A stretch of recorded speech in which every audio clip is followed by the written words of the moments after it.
Okay. Yeah. Ok, velkommen alle sammen på vegne av Prio, Norad og den globale scenen. Veldig fint å se så mange her som interessert i global governance, multilateralisme og hvordan verden skal skrus sammen på en bedre måte for å løse dagens mange kriser. Dette blir det siste jeg sier på norsk, for dette arrangementet skal foregå på engelsk.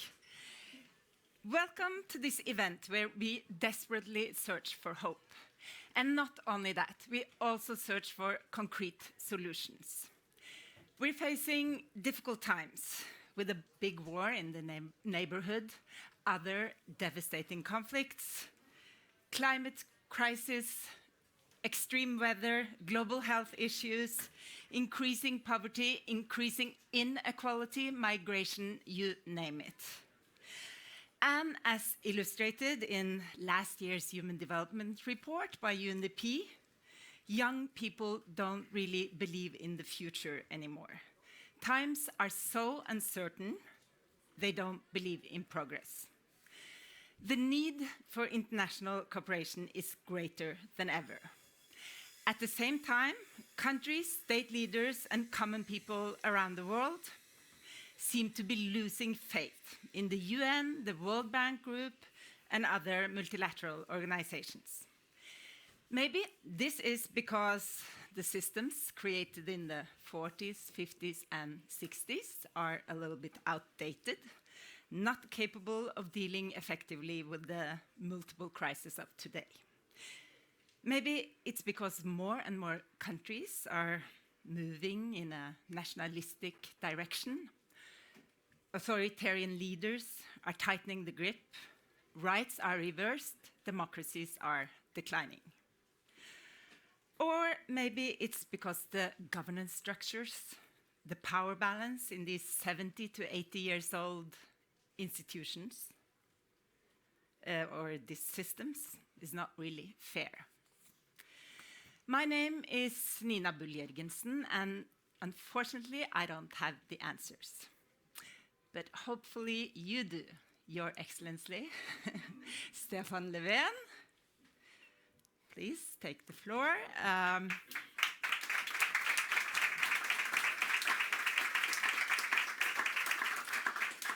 A brief introduction. We all know you as the Prime Minister of Sweden for 7 years, from 2014 to 21. Yep. The last year, you've been busy working on even bigger things, I would say. Commissioned by the UN Secretary General, you have led something called the High-Level Advisory Board on Effective Multilateralism. The assignment was to identify concrete and feasible actions to support a radical shift in the international cooperation for the world to reach the Sustainable Development Goals. Nothing less. Nothing less.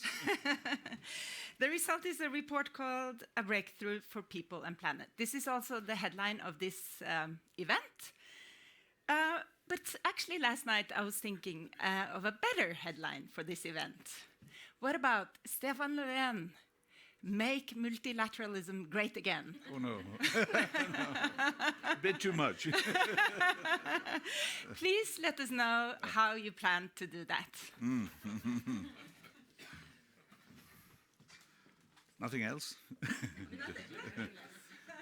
Now, first, thank you so much for this opportunity to be here today, and thank you, Priya and Norad, for arranging this. It's extremely important, and if it's anything I want you to remember, think about after this, is that we need to gather under the UN flag now. This is the moment to gather under the UN flag.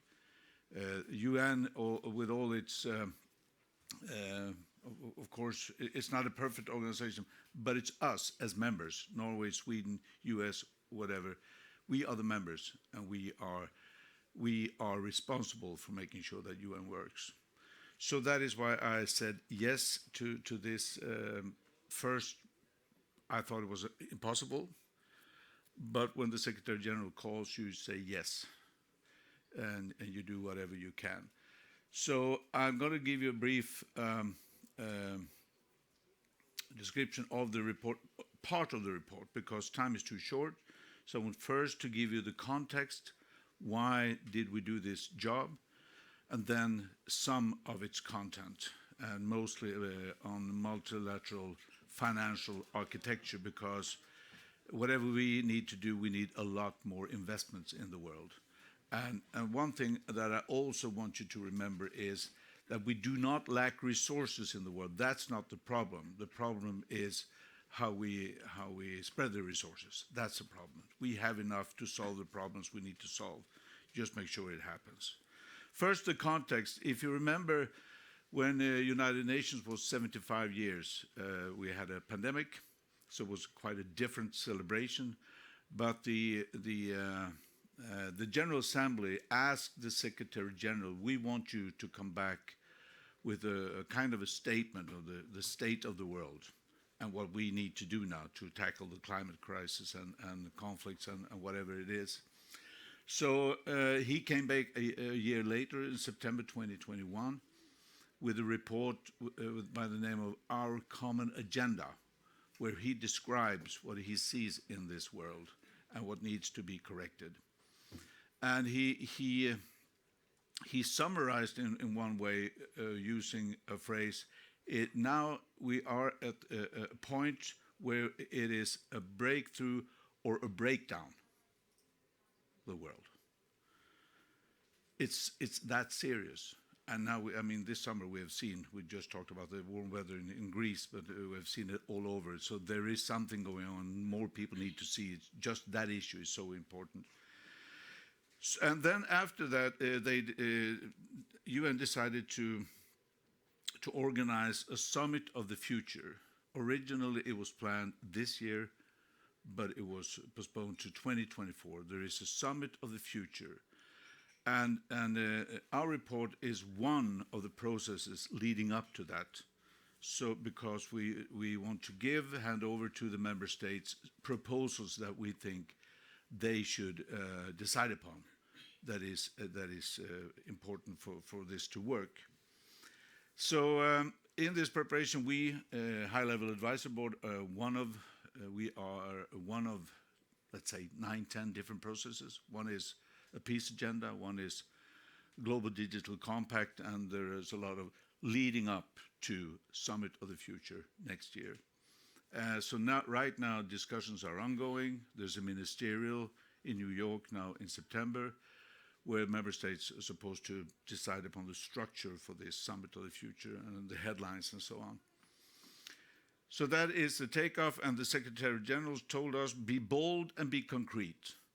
And we know what we need to do. We have the Paris Agreement, we have the Sustainable Development Goals, Addis Ababa Action Agenda, and so on. So we know what to do. Tell us how to do this better. So we constantly, during 1 year, we asked how can we be concrete? I want to show you this because there has been, not least among G77 countries, a worry that our work is somehow interfering with the SDGs and other ongoing processes. And so we said, no, everything we say in this report need to support the sustainable goals, the development goals, support the Paris Agreement and so on. And this is one way of showing that all these, you see, on the left side there you have shifts, because we said we need to show shifts. This is not just small minor changes that need to be done. We're talking big changes. So we're talking shifts. And all those are connected to, I think it's 15 or something of the SDGs. So that is one way of showing that. So the question is how? We, among all these shifts, I'm going to say something about number one, but mostly on number three, global finance. And because we think it's important to rebuild trust in the multilateral system, that we can do things together, but we need to do it differently. And because of that, we propose 10 principles for the multilateral system, For example, it needs to be more people-centered. We work too much in silos in the UN system. One is doing that, one is doing that, one is doing that, instead of targeting, focus on what needs to be done, and then you gather the different resources, different people that can make this work. But we also need it to be resourced. You can't have a system that isn't resourced enough. And that is why now I'm moving over quickly to number 3, the global financial architecture. We are now also following the discussions, and we see there is quite a lot of support on our proposals, and I will now say a few words about number 3. What does it mean? First, we say we need to repurpose the multilateral financial architecture, not least the development bank system. Be much more clearer on its ambitions, their mandates, need to include also poverty alleviation, but also, of course, shared prosperity, and financing global public goods. So if you broaden and make the mandate clearer, that gives also the development banks another possibility of using its resources. We also say that we need to make the private financing more accessible. So as I said, our problem is not the resources. The amount of resources in the world are huge, huge. But we need 5 to 10, I hear different figures, we need $5 to $10 trillion every year now, adding to what we do now to make this work. And that requires also private. So if we can make sure that the World Bank, the IMF and others, our common resources, can handle risks in another way, it will attract more private money, and we will need more private money. So that is why we're also talking about coordinating and de-risking activities. If we can de-risk or at least risk share more, that will mean that we'll have more private money. Another proposal is to the SDR, the special drawing rights. It's like a asset reserve, you can say, lying there. But these reserves are most allocated to already rich countries, to the richer part of the world. And the poorer part of the world gets very little of this money. So we say, let's use those to make sure that the poorest part of the world can get access. We're talking about $400-500 billion US. It's a lot of money. And it's not so smart, to put it mildly, to put those reserves aside, not use them, and when we use them in the richer part of the world instead of making sure that the poorer part. That's another proposal. A third one is the governance changes. You know, we have just to appoint the top person in the World Bank and the IMF. In the World Bank, it's always, always, always an American. In the International Monetary Fund, it's always, always, always a European. And the voting system in these organizations are not so democratic. It is time for the richer part of the world, us, to make sure that the poorer part gets more of a saying.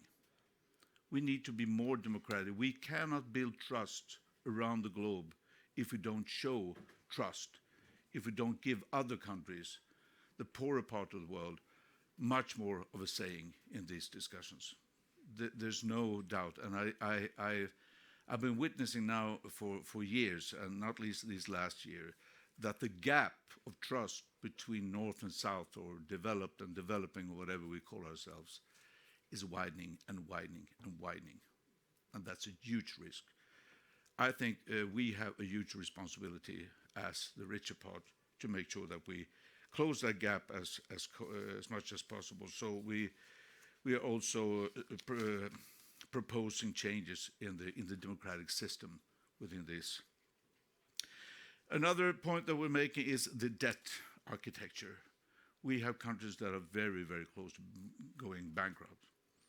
and more countries getting closer to that situation. We need a way of solving that because we will never be able to do what we need to do in terms of climate and other issues if we don't make sure that they have a better financial situation. So one way of doing that is using something called swaps, that we can take away that debt if you, on the other hand, if you use that space investing in climate or investing in something else that will help this country develop in a right way. That is one way of doing it. There are other ways, of course, but we also need a framework to improve debt transparency. As you know, China and others, when they invest in Africa, it is connected with an increased debt. But we don't really know what it is, how much it is, and what it is connected to, what conditions or so. Yet another field on this financial is to pursue global taxation system. We need something, not a global tax system for everybody to adapt to, but we need to coordinate better. Just the fact that I would say it's quite common in the richer part of the world that those with the highest income pay the least tax. It's not so smart. We have a lot of money that we can use, and we need to make sure at least that everybody pays tax, that you contribute. And that means that we need to be better in coordinating so that money is not transferred from one country to another just to avoid tax. So we need to be better at coordinating that. Those are some of the examples of the financial system that I wanted to mention, and I will summarize with saying that what now is needed, that if we think those are good proposals, we need to really push for them now. So we need to push our governments, because at the end of the day, it's the governments that will instruct the representatives in New York, the UN ambassadors, how to vote, how to act, how to argue. So please, if you think this is good, push for it and make sure that not only governments but also NGOs, that people in general we need people in general to talk about the necessity, the need of a change, the need of shifts, so that we can take on the climate issue, the peace issue, and the health issue, not least. And we can do this. This is basically not rocket science. It's just that we need to come together and, again, do that under the UN flag. Thank you.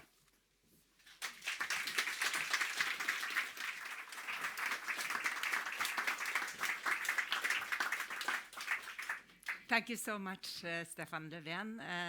Definitely bold and concrete. I'm so happy to introduce to you an eminent panel who will comment on the recommendations that you presented. Anne-Marie Helland, Director of International Development at PricewaterhouseCoopers. Please have a seat.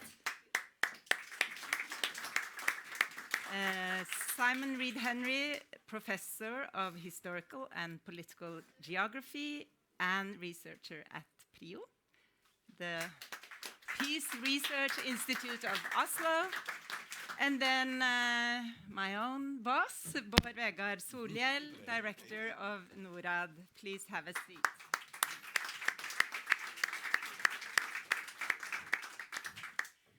So as you've heard, well, could we please still keep the slide that was there? There are suggested six radical shifts, but we are focusing on rebuilding trust in multilateralism and shift 3, global finance. And I would like to start with you, Anne-Marie Helland.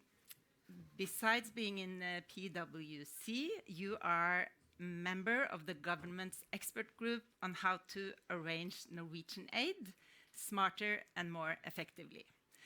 The report Investments in a Common Future was launched May this year.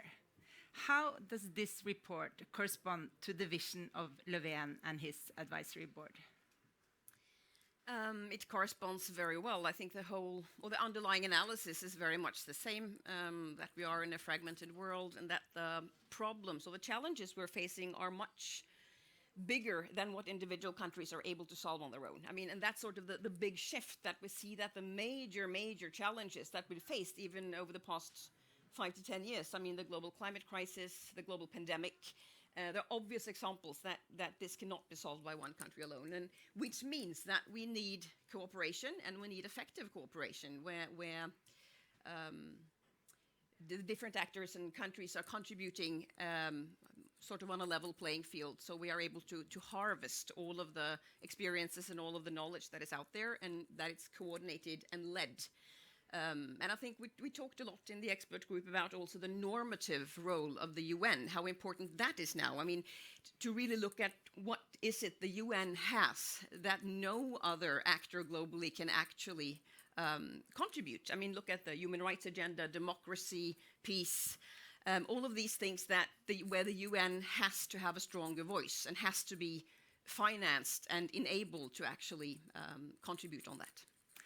And the expert group also suggested a kind of new division of the aid in 2 or 3 different categories. 2 categories, because we still, I mean, the geography of like climate emissions and poverty is very different. I mean, you see that, you know, the poorest of the poor have you know, they have no influence on the emissions that we are letting out.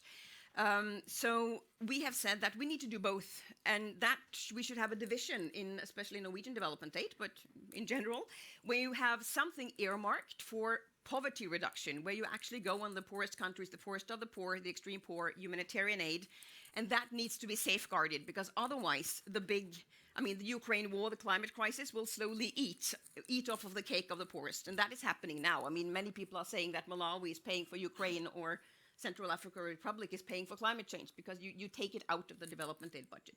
But then we have a separate category which is equally important, and that is for the global common goods. And we need also to earmark or to sort of have allocated funds for that.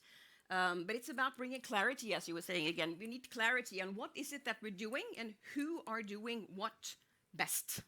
Mm.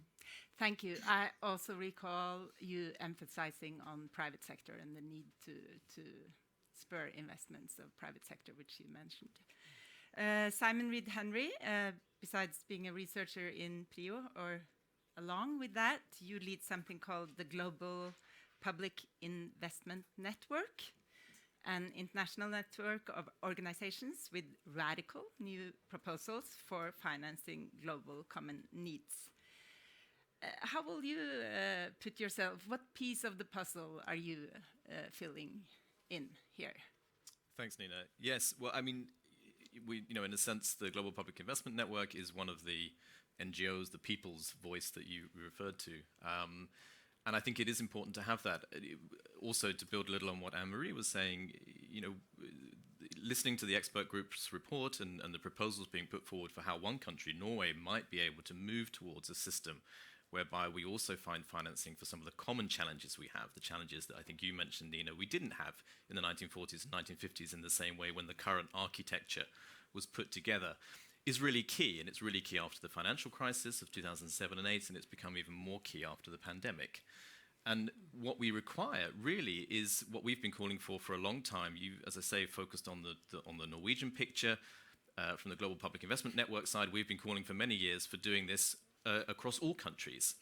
And one of the distinctions that I would draw between our proposal for global public investment as one of the ways that we can achieve some of the reform proposals that Stefan Løvfen put forward, and I really would encourage all of you to read the report, because it's refreshing reading in the context of an international debate that so often focuses on the problem and doesn't focus often enough on the solution. And you come with solutions and people say, well, that's just, it's not realistic. And the answer to that is, well, we'll show you the how. And global public investment is the how for some of this. Not all of it. We need private finance, you mentioned. But there's an element of public finance that we need to be able to put forward. The market-shaping value of public finance for setting things in motion, for being able democratically to decide what things as a global community under the UN, as you say, we need to focus on, that needs to come from somewhere, and we don't yet have that somewhere. So what we need and what we are calling for is a system a little bit like the system of ODA that we have, but built upon it, not in any way undermining it, additional, very much like the 0.3 that you would propose adding to a 0.7 that can go to these global common challenges. And then we need to have a governance arrangement around that. And I think this is one of the most important things that comes out of the Breakthrough for People and Planet report. We don't just need more money, we do need more money. 2.5 trillion funding gap each year for the SDGs before the pandemic. We do need more money, but we need better money. And what is better money? Better money is surely money that is generated from everybody, it's democratic. There's no reason why just a few wealthy countries should contribute to international financing agendas. No reason at all. You take the Act A, which was the system by which we decided to establish to try to finance vaccine provision and supply. 83% of that was financed by the G7. Just 1% was financed by all of the upper middle income countries. Now there's a lot of wealth in those countries, and those countries would be quite possibly very interested in putting some of that wealth to global agendas, but they won't do so until there's a structure in which they can also have some of the decision-making power over how it's used. And that's what we're calling for, not just more money, but better money in a new international governance arrangement for how we can manage these very important top-level funding lines established through budget lines in all countries. Burkina Faso contributes to the Global Fund. It's not impossible to do, but we don't have the system by which we can manage it. And that's what we need to build. That's what the Summit of the Future provides an opportunity to do. I would like you to comment, Bård Vegar. One of the first things you did as the new director of NORAD was to initiate the project Development Aid Cooperation towards 2030, which, among others, resulted in a report advocating for a clear distinction between the more traditional aid and investments in global public goods, such as climate, global health, digital development, and aid related to migration. This report was launched in September 2021. Please explain how the main message of this report is linked to what you've heard so far from the other panelists. If you also just allow me to say on behalf of myself and Norad, again, welcome. It's a great honor, really, to have former Prime Minister Löfven here. And also, actually, we've been working closely with Sweden. The project you mentioned, Rethinking Development, evolved into a common project between SIDA, where I know your friend Karin Jämtin was the leader, also now a good friend of mine. Yeah. And we've been working together actually to look closer into many of the same issues that you presented in this report. And one of the reasons why we wanted to invite you also, of course, that I think that this report kind of plays quite well into the global debate and the need for more transformative change that we see now. And also the Norwegian expert group, in my view, does that.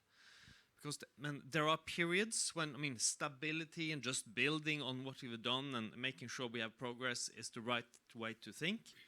Now there are more fundamental challenges, which is, I think, we have to address in different ways. And those, I would put them in three categories. First, the fact that, we have behind us a generation of immense social and economic progress. That has actually changed now. Changed before COVID, but COVID made a huge impression. Now we see many social and economic challenges going the wrong direction, especially in the poorest countries. Mm-hmm. Second, of course, the climate change and other public goods, mostly climate change, because climate change is fundamentally different from other challenges. We can only solve it if we solve it together. Because we have to make the emissions go to zero, and we totally depend on each other in somewhat different ways. And there are other. The pandemic is, of course, a somewhat similar challenge. That's number two.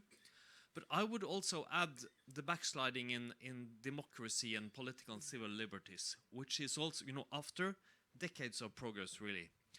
So I think this challenges the global system in ways that I wouldn't have, thought about 10 years or 20 years ago. And that was also what we started to look at in that project, and specifically the fact that, on the one hand, there's a financing need for social and economic development in the poorest countries, like Anne-Marie talked about. But at the same time, there are more global needs where we should think of a system where we all have to contribute to financing.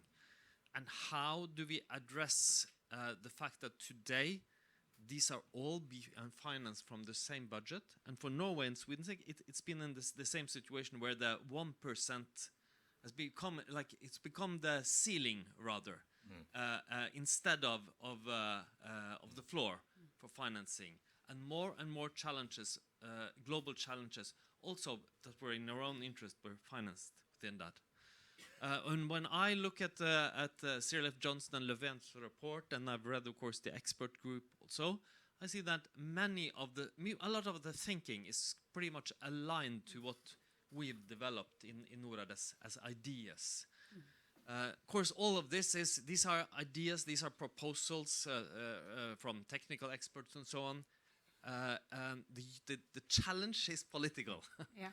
Always. I guess we'll return to that. But it seems like there are several forces pulling and pushing in the same direction. So the question now, the agenda is still huge and complex. You have recommended very concrete actions, but still, where to start? What should be the very first concrete action? Tax reform, some new debt architecture, more seats around the table. What is the very first, most urgent action?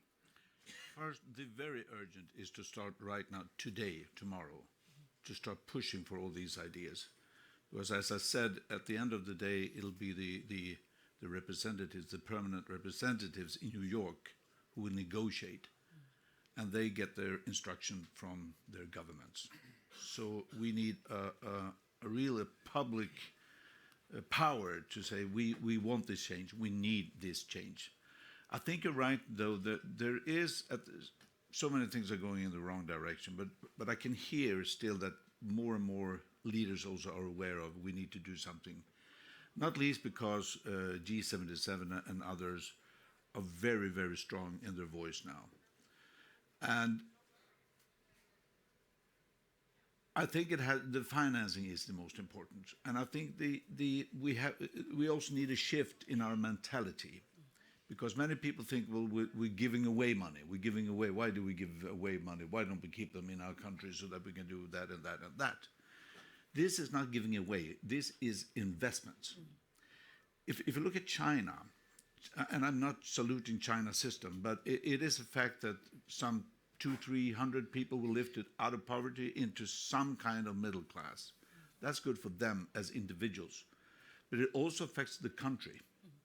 And it affects the world. Because when they can be more active in the economy, and with our economies, not China, Norway specifically, but the economies in the world are very connected to one another. So that is something that will spread. And if you now look at Africa, the African continent is the continent that will grow in terms of population this coming century. So I think they will reach some 3.5–4 billion people at the end of this century.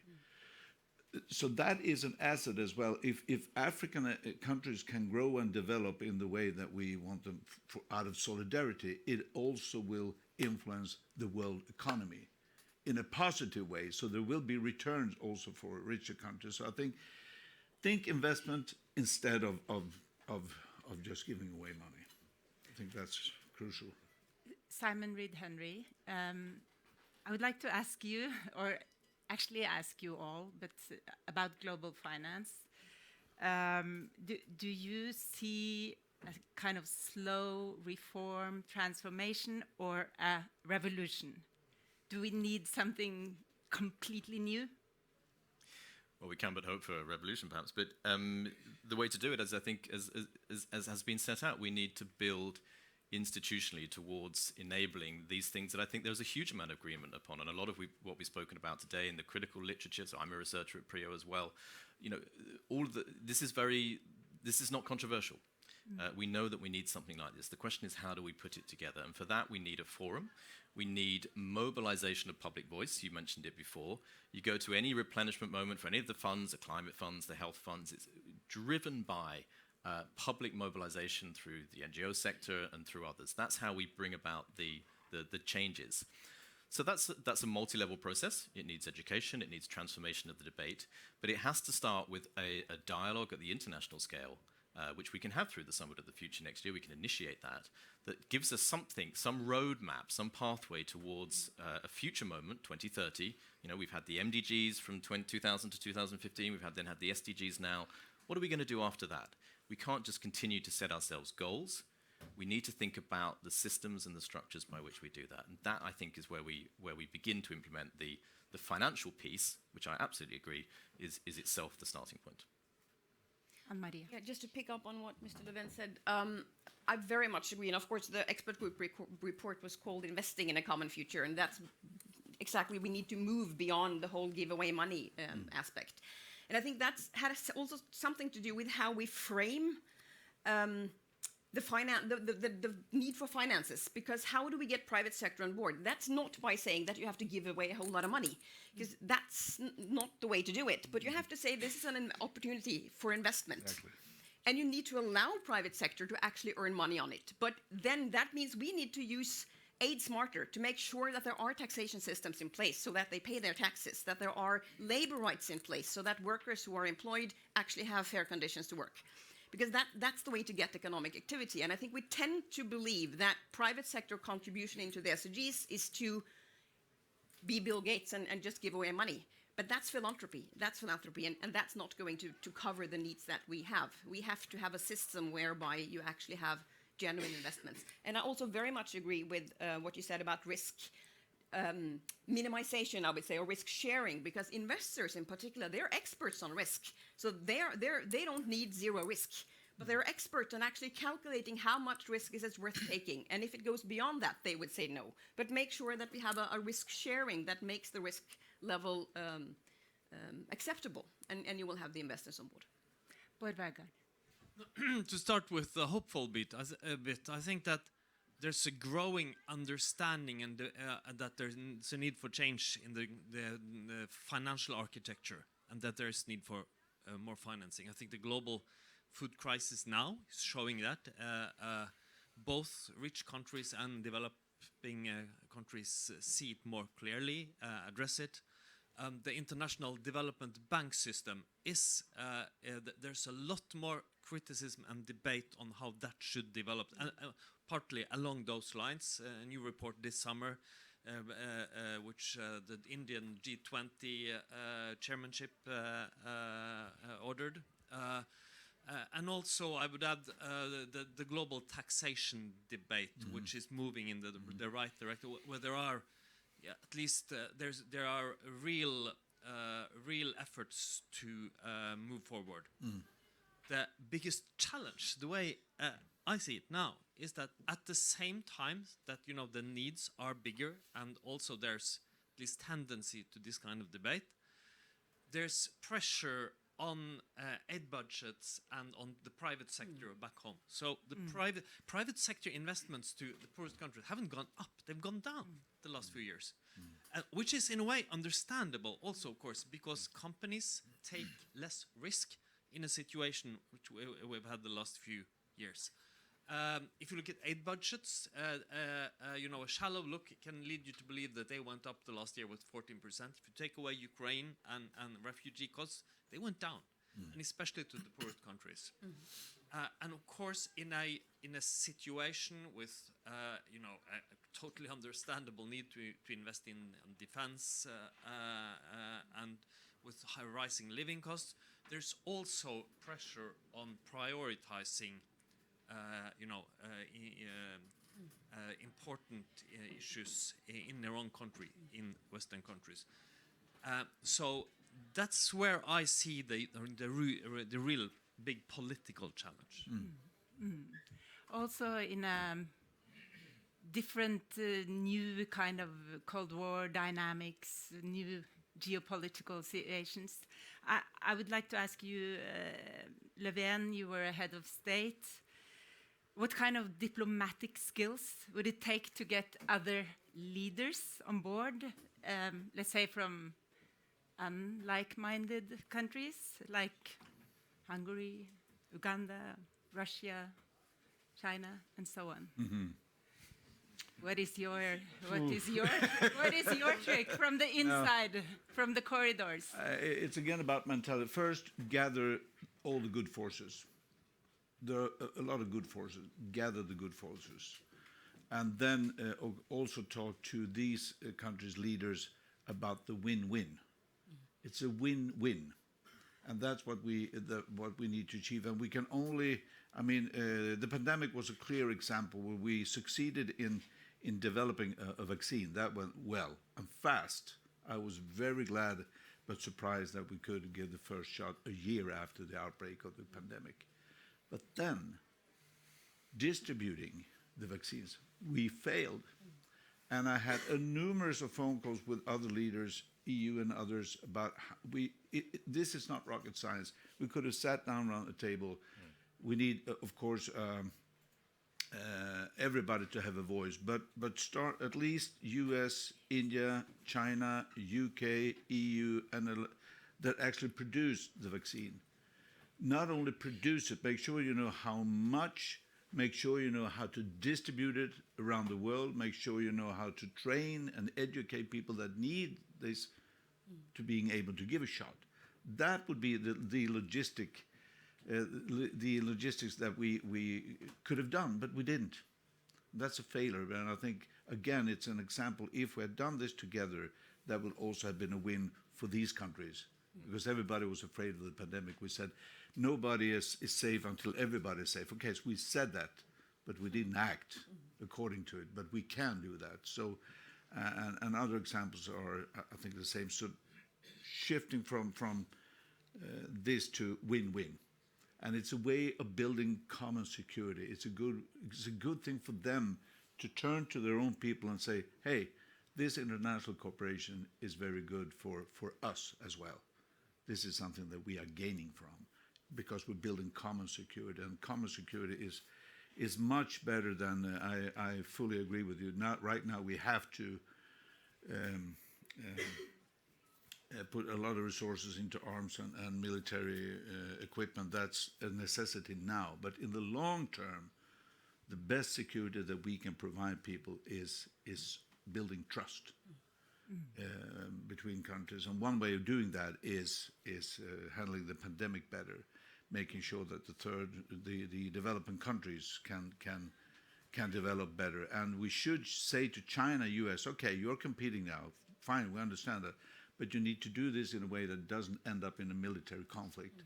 And one way of doing it is to build trust between your countries and do so by taking a lead now in making sure that the African continent can actually develop in a way that would benefit all of us. That's your responsibility.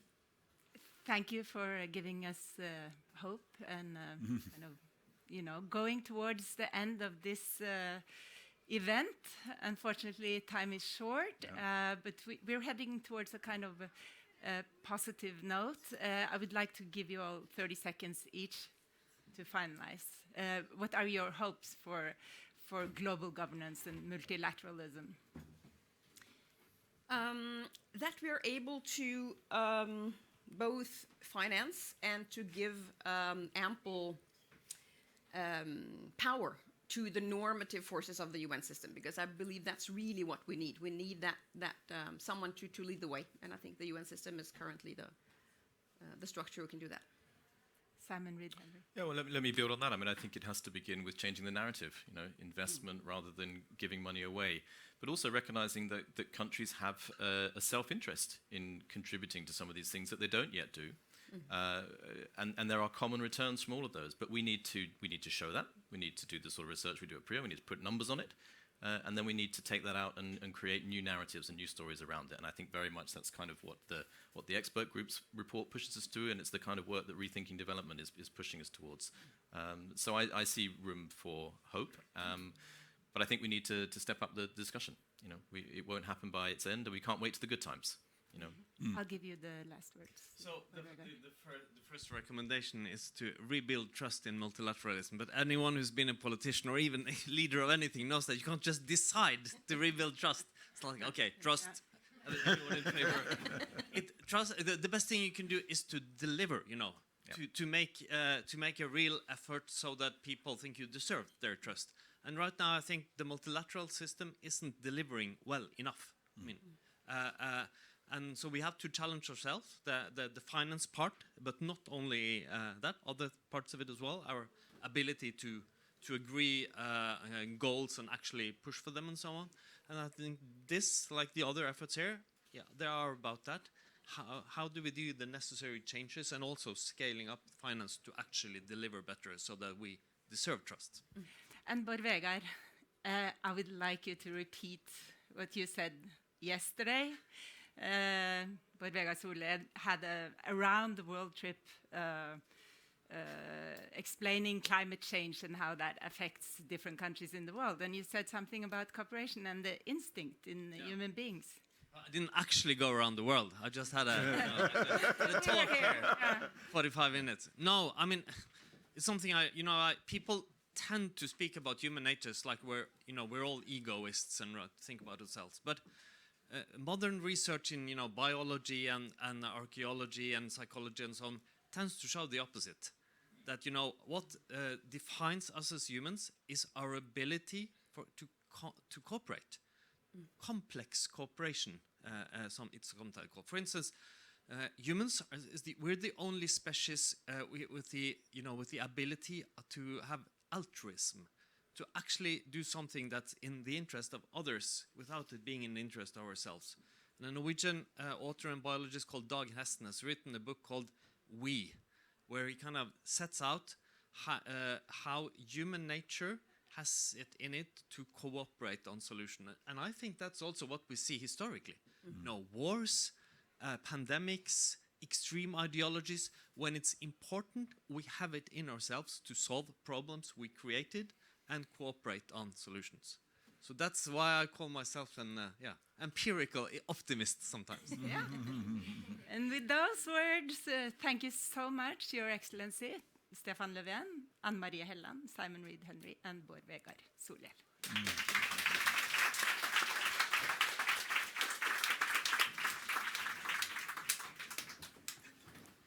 Jeg synes det var så fint, at det var verdt å ta på nytt.